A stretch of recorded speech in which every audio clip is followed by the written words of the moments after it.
Modern YouTube content is not as good as it once was way back. Like back then, we kind of just settle for like, oh, this guy's down to earth, he's chill, he's playing video games, he's sort of like me. And now we settle for, oh, well, big industry plan to budget man. I don't know why I turned European, but I'll take it. Modern YouTube isn't perfect, but it's definitely not as good as the old YouTube. And I want to talk about the issues plaguing modern YouTube when it comes down to content. A pretty controversial one that I'll start off with is gym rats, because oh my god, do they promote the worst things ever.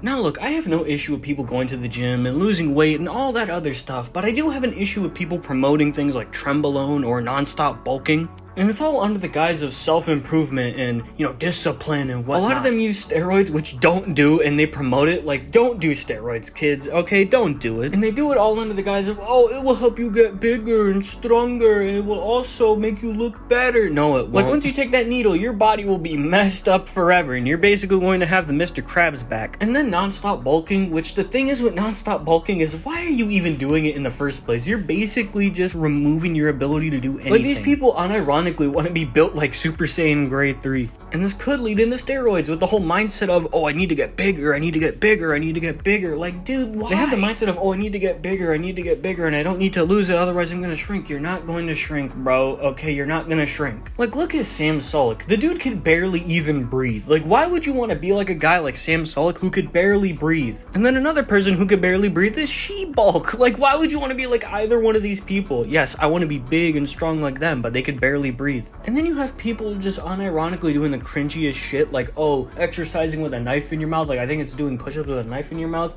or just people in cringy masks and whatever, people acting like they're anime villains, or they just promote incel ideology. And again, if you're a regular gym goer and you don't do any of this, good on you. But for a lot of people who make gym content, this is basically it, and it spreads like a plague on any platform, especially YouTube. It's a part of a thing on YouTube I like to call the Legion of Slop. And the next member of the Legion of Slop is YouTube Shorts. Oh my god. Double dealing, backstabbing. There's a clear difference when someone cares about their content compared to not caring about their content, and quite frankly, YouTube Shorts is the epitome of not giving a single fuck. Like, to average YouTubers now, why would they make a 10-minute long video when they could just easily make a short and just get way more views? Like, YouTube Shorts content is just brain rot. It's literal brain rot and anything goes. It's a goddamn content wasteland filled with nothing but brain rot or stupid content, or some YouTube Shorts guy be like, oh my god guys, this YouTuber named Kai Cenat. Like, it's all honestly the same thing, or it's just something stupid mixed in with some rap song, and it's just all brain rot. Like, you can get away with anything just by posting it on YouTube Shorts, I swear. It's just a very easy system and can just cheese anything. It's a system that just promotes laziness in favor of, oh, you get a lot of views though. There's a clear difference in someone caring and not caring, and YouTube Shorts is the epitome of not giving a fuck. That's all I'm gonna say on that part for YouTube Shorts, but I also want to get into this one, and this one is one of the ones that piss me off the most. And that's the fact that they allow a large amount of softcore NSFW on the website now.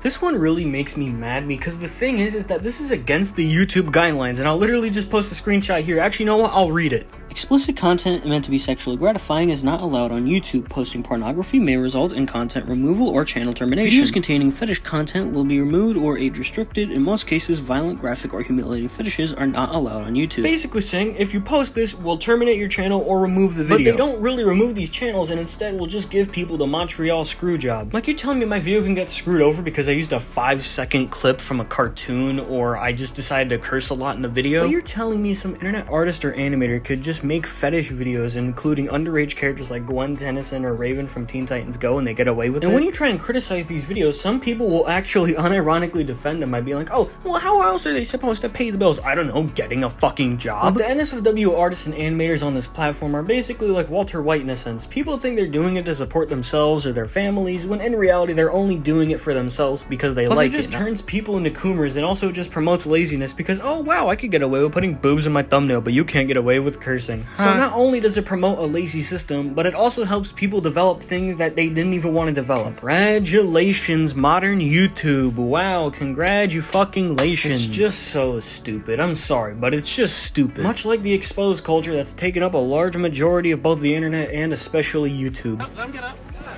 Caught him lacking.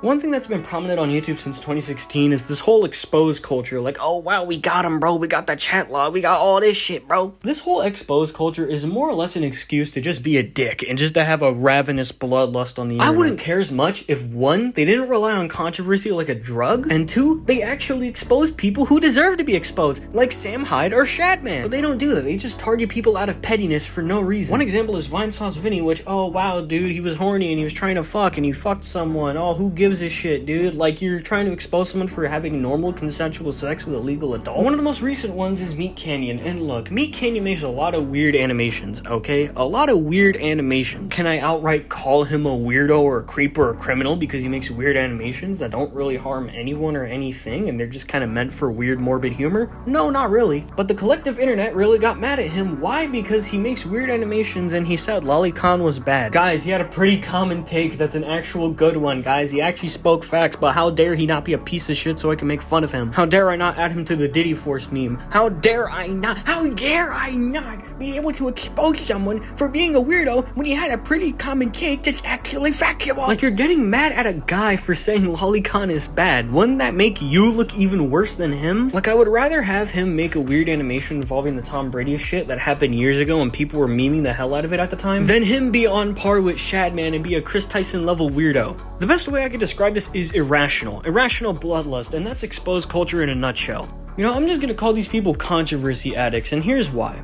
The main issue with things founded on controversy is that you need more controversy for it to keep going, and when there's not a lot of controversy happening, you just start making up shit and grasping at straws on the fly. That and a desire to play fucking internet detective like Batman, and it's a recipe for disaster. They think they're like Batman, but they're more like the Punisher. Like, congratulations, internet detective, you decided to expose someone for having consensual e-sex, but then you let a criminal get away. This whole exposed culture thing is basically the Temu Mama Max. Like, we all hated Mama Max for what he was doing, but then people decided to be like Mama Max. Like, if these people were the police, they would just arrest anyone who jaywalked, but then let Jeffrey Dahmer be free. It's an endless cycle, and these people only perpetuate the cycle. They don't actually try and change it in the least. All they do is they get people on petty garbage, and then let people who are doing actual horrible things get away. They'd rather get mad at Meat Canyon for saying Lolicon is bad than get mad at Mr. Beast for hiring someone that literally has a sex offender charge.